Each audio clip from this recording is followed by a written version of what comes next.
A lot of the Fox X-Men movies aren't the best, but this ain't one of them. Welcome to the universe, this is Mac, and today we'll be going over why New Mutants from 2020 is underrated and deserves a second chance. This video contains spoilers for the Fox X-Men universe as a whole, and New Mutants specifically. I'm also going to put a trigger warning for content. You have been warned. Before we get on with it, make sure to leave a like, comment what you think about the film. Be sure to subscribe while you're here to hear me talk about comic books, movies, comic book movies, and anything else I love. The New Mutants film never really had a chance. It was originally slated to come out in 2018, before 2019's travesty Dark Phoenix. But unfortunately, several delays pushed it back to 2020. Due to the warranted heavy criticism of the Dark Phoenix, a lot of fans assumed the New Mutants would follow suit and be just as bad. But I'm here to tell you, I do not agree with that. This film is the story of 5 young mutants held in a mental hospital by a mutant doctor. When everyone's nightmares start to come to life, they are left to wonder, why is this happening? And what really is this place? It is based off the comic book The New Mutants by Chris Claremont, specifically the Demon Bear storyline, illustrated by Bill Sienkiewicz. Sorry if I butchered that name, it's a difficult one. I had not seen this movie since it came out in 2020. But then every time I opened Disney Plus, The New Mutants was right there. And I felt like I had to watch it. And I'm very glad I did. The premise alone is interesting enough. It's kind of like the scene in Avengers Age of Ultron where Wanda gets into everyone's minds. Except here, the nightmares can actually hurt them. It also gives us a much deeper insight into our characters. First we learn their worst fears, and gradually we get to learn why they fear those things. Characterization is one thing this movie does very well. Unlike the large ensemble cast of previous X-Men films, this film only has 6 characters through its entire runtime. This gives us a chance to really know who these characters are, their backstories, and what drives them. Cecilia Reyes is from a family of doctors. She seems nice and motherly until she doesn't, but we'll get to that. Roberto da Costa presents himself as the typical spoiled rich kid. But in reality, he's struggling with the fact that he accidentally killed his girlfriend. Sam first appears to be a guy who just wants to hurt himself, but you learn he's hurting himself out of guilt for having accidentally killed his father's mining crew. Rain manages to stay sweet even with everything she's been through. She mauled her preacher and was later branded as a witch. No one has any idea at first what's going on with Danny. And then we have the best character of the film, Ilyana Rasputina, aka Illy, as they affectionately call her here. This is the main reason for the content warning, so if you don't want to hear it, skip ahead to the timestamp. At first, Ilyana comes across as a cold-hearted bitch, but as we learn her backstory, you can definitely see why she acts that way. While being very different from her comic book origin, this origin still has a lot of similar beats. Rather than being kidnapped by a demon and taken to Limbo to be raised, it is implied that she was a victim of child trafficking. The quote-unquote smiling men that she fears so much are actually the nightmarish interpretations of the men that would come to hurt her. So Ilyana made up a place all her own, and she called it Limbo. And then, when her mutant powers activated, she gained the ability to actually travel to Limbo. We're not sure if anything happened there like it did in the comics, but you would imagine so, as Ilyana does use spells in the movie. Only a couple times, but it's still there. When Ilyana returned from Limbo, she killed 18 men with her sword, which, honestly, considering her situation, good for her.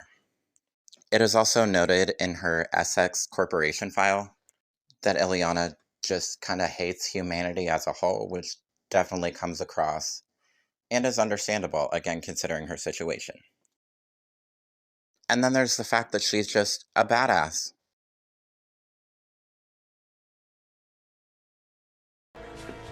Zoom in Limbo Omnipotence!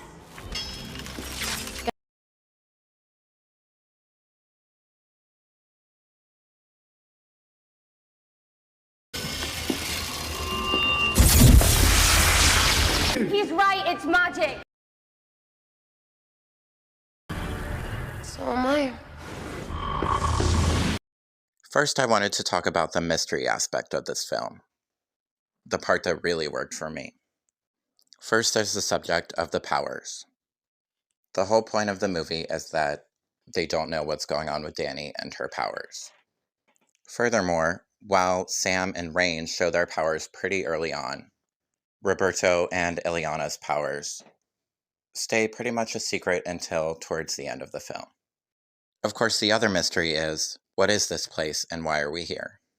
Dr. Reyes talks about her quote-unquote superior throughout the film, and knowing what we know about this universe, we are led to believe her superior is Professor Charles Xavier. But this doesn't turn out to be the case. Instead, Dr. Reyes works for the Essex Corporation. Of course, if you're not a fan of the comics, you might not know what this means. In the comics, Nathaniel Essex is Mr. Sinister, a prominent X-Men villain. He is a geneticist genetically modified by Apocalypse, with a specialty in cloning. I imagine if the Fox X-Men universe would have continued, we would have eventually seen Mr. Sinister, since the Essex Corporation was hinted at in other X-Men films. Rather than being trained to be X-Men, the New Mutants are actually being trained to be mutant warriors under Mr. Sinister, also known as the Marauders in the comics. Dani first discovers this in the movie when she gets a flash of Cecilia Reyes' memories. Cecilia is wearing a pin with a red diamond on it, which, if you don't know, is the sign of Mr. Sinister, because he has a red diamond on his forehead and his chest. And in case you didn't pick up on the hint then, when Rain attacks Dr. Reyes, the pin falls off and it is clearly shown on camera.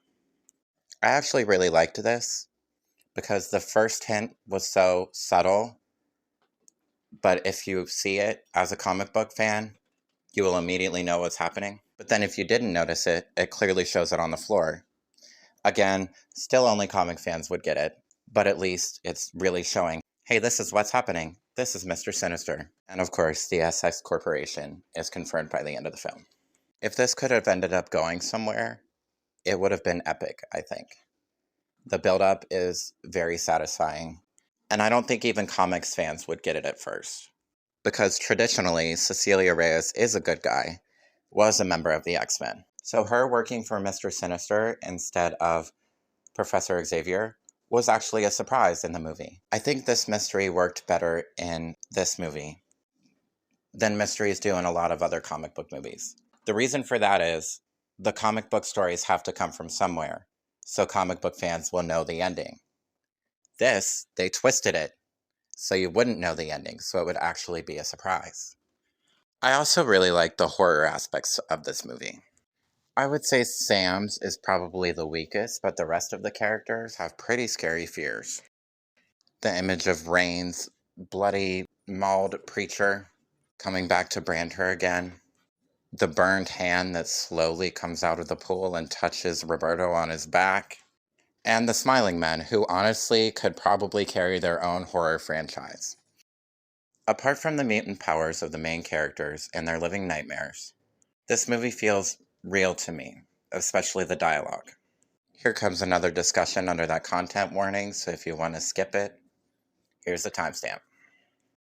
Towards the beginning of the film, Dani climbs up to the chapel's clock tower in order to jump off and join her dead family in the spirit world. She is quickly interrupted by Rain, who tells her that people who do this will go to hell. That stays true to Rain's character as a devout Catholic, and it is definitely something a religious person might say. As someone who has struggled with severe depression in the past, their exchange here is definitely believable. These girls barely know each other, but one of the first things Rain says is, "It gets better," which is the first thing people always say. And then Dani says she's all alone, and Rain says there are two people up here. It just seems very believable as something that someone would say in that position. There's a scene later on where the kids find a lie detector in the attic and decide to ask each other questions. This whole scene is great because we get to know more about the characters, we get to see their interactions, and pretty much all of the dialogue seems believable. Also during this scene, Ileana tears up when Danny is telling her story, giving the first hint that she's not just a sociopathic bitch. Now let's get into the adaptation of it all. The X-Men movies are infamous for getting a lot of things wrong about their characters. With New Mutants, that isn't exactly the case. Some messier backstories like Ileana's have been changed to make them simpler, more relatable, and more realistic, and some smaller changes are made to make the character more sympathetic, such as Sam directly killing his father, or Roberto directly killing his girlfriend. I also appreciate that much of the film's imagery was taken directly from the comic. These include Rain following Danny, Danny in the snow, the worst fears of each of her friends, the general appearance of the demon bear, Sam's outfit, the hospital setting, though the hospital in the comics was just a regular hospital, and in the movie it's a mental hospital, and the appearance of Ileana's metal arm. The hospital in the movie also greatly resembles some former Xavier Institute mansions, used by the X-Men and the New Mutants in the comics. And although she wasn't part of the original story, Cecilia Reyes was the best character to use here. The doctor closest to the New Mutants in the comics was Moira McTaggart, but she had already been used twice by this point, once by Olivia Williams in X-Men The Last Stand, and then again by Rose Byrne in X-Men First Class and X-Men Apocalypse. The reason Cecilia Reyes works so well here is her power, the creation of force fields. Without the force field, the story doesn't work, and rather than having it be Moira McTaggart with some type of technology that could make a force field, they just use the character who has both doctoral knowledge and the ability to create force fields, and it's perfect. And while Dr. Reyes wasn't working for Mr. Sinister in the comics, the New Mutants had been originally formed by Professor Xavier to be hosts for the Brood, these weird alien creatures who lay eggs inside people and take over their bodies. And while we don't get anything even remotely that wild in the movie, you could easily draw a comparison between the secret agenda of the Brood and the secret agenda of the Essex Corporation, aka Mr. Sinister. While Danny and Rain did have a close relationship in the comics, it was not romantic as depicted in the film. I believe this was done to include an element of an omitted character, that being the Vietnamese girl, also known as Karma, who was confirmed to be a lesbian in 2002. Although Karma was intended to have been a part of the second film, I think putting Danny and Rain in a relationship was a great choice. It's believably built up, they don't go too fast, they don't say they love each other too quickly. The actresses Maisie Williams and Blue Hunt have excellent chemistry together, and you believe that they could actually like each other. And it's honestly just nice to see some LGBTQ plus representation in a comic book movie. The only other example I can think of is The Eternals, but that was a blink and you miss it moment, and nobody even liked that movie anyways. But here, Danny and Rain's relationship is the center of the film. And it's honestly one of the best things about the movie. And finally, we have the ending, one of the most heavily criticized parts of the film. I've seen a lot of people say the ending of The New Mutants was the generic CGI battle that most comic book movies tend to have, but it's not. Rather than focusing on defeating big CGI creature, the focus is mostly on getting Danny to safety, as Danny is the only one who can defeat the demon bear. This has greatly changed from the ending of the story in the comics, where Ileana simply cut the bear in half with her soul sword and they were done with it. In the movie, it's less about the action and more about the emotion. This demon bear can't simply be cut in half. Instead, the only way to stop it is for Danny to face her fears, as the other characters did earlier in the film. To me, the ending is satisfying because we get to see these great displays of power that have been hinted at a little bit throughout the movie, but haven't been shown to their greatest degree like they are at the end. And we get to see these mutants actually turn into heroes to protect Danny. Even Eliana, who really had a problem with her at first. The demon bear is gone, Cecilia Reyes is dead, and the force field is down.